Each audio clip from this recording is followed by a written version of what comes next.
The risk of myocarditis, especially for young children, when it comes to COVID-19 vaccines or booster dose, is top of mind for many parents. Now, I have young kids of my own, and many parents in my circle of friends have reached out to me to talk about this topic.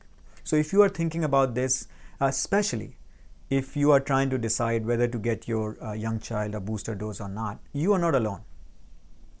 So everyone, hello, I'm Naveen Agarwal, and in this video, I will share with you a few more details about the risk of myocarditis, especially for young children, in relation to the COVID-19 vaccines and booster doses. Last week, I produced a video, and the link will be given to you as part of notes, where I introduced this topic to you because it's brand new news item that FDA has now authorized a third booster dose for kids in the 12 to 15-year-old range. So many people are asking this question because we have heard so much about the risk of myocarditis in the media for young children, for mRNA vaccines particularly. And Pfizer-BioNTech vaccine is the one that is being authorized, which is an mRNA vaccine. So parents are concerned for good reason. So I talked about that in that video. But here I want to talk about some data that I have reviewed from a very large study in Israel. It got published in December. And again, I'll give you the link in the notes below. And what is that telling us? Even more importantly, I want to share with you some key factors that you should keep in mind as you make this decision, and some symptoms that you should watch out for in case things don't go well after your child gets a booster dose.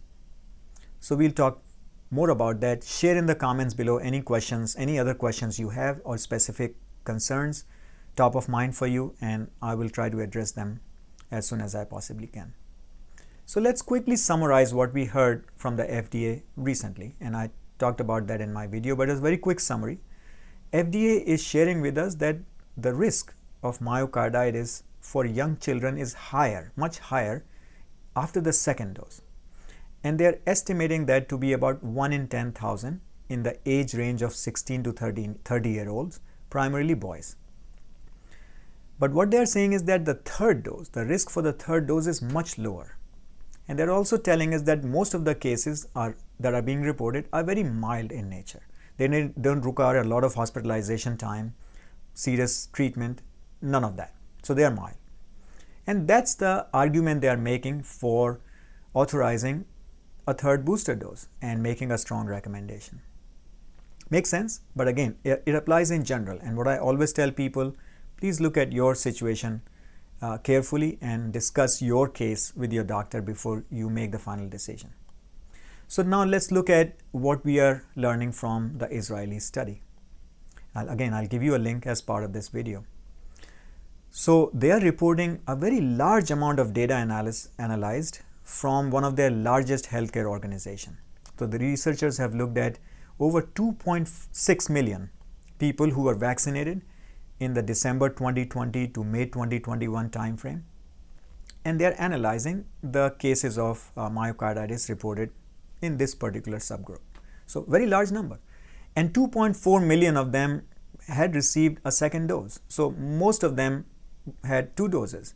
So they are looking at risk after the first dose and risk after the second dose, and that's how we can see where the risk is much higher. The good news that they are reporting is most of these cases were mild. 41 out of the 54, they saw 54 cases, and 41 out of the 54 were very mild. 12 were what they call intermediate, and 1 was a little bit serious, but no deaths.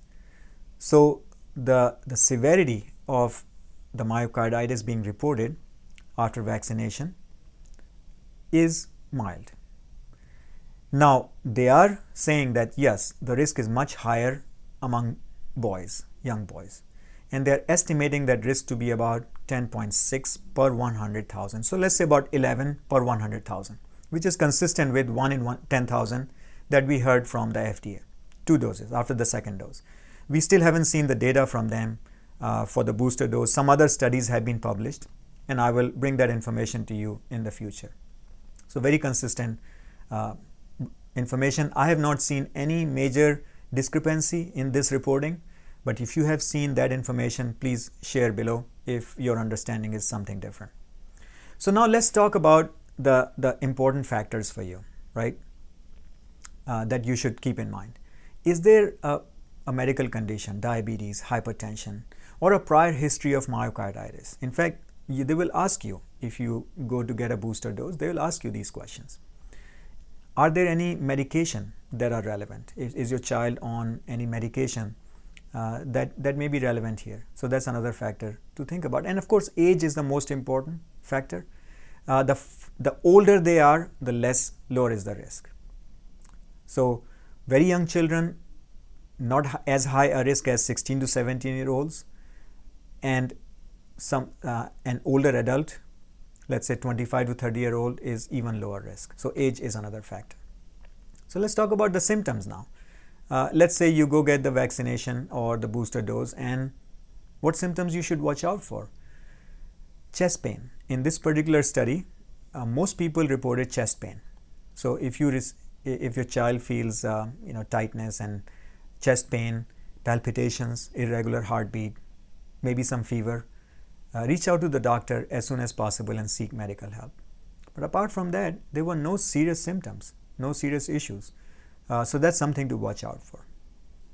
So let me summarize it once again. We are learning that the risk is about 1 in 10,000 for young males, 16 to 30-year-olds, after the second dose of the vaccine. Risk is about a third in the booster dose. So keep in mind that even if you don't get vaccinated and you get infected with COVID or some other viral infection, you can still have myocarditis. It can happen. But we are talking mostly about the risk of vaccination and myocarditis. So that's where it stands. Most of the cases are mild, hospitalization 1 to 2 days maybe some mild treatments, nothing very serious. Talk to your doctor about your specific scenario, especially if there are existing conditions like diabetes or hypertension or other medication that might be relevant, or prior history of myocarditis or any other heart inflammation.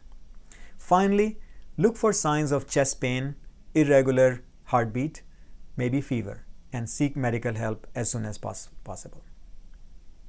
I hope this is useful to you. Please share in your comments below any questions you have in mind. I hope all of you are staying safe, and I look forward to hearing from you.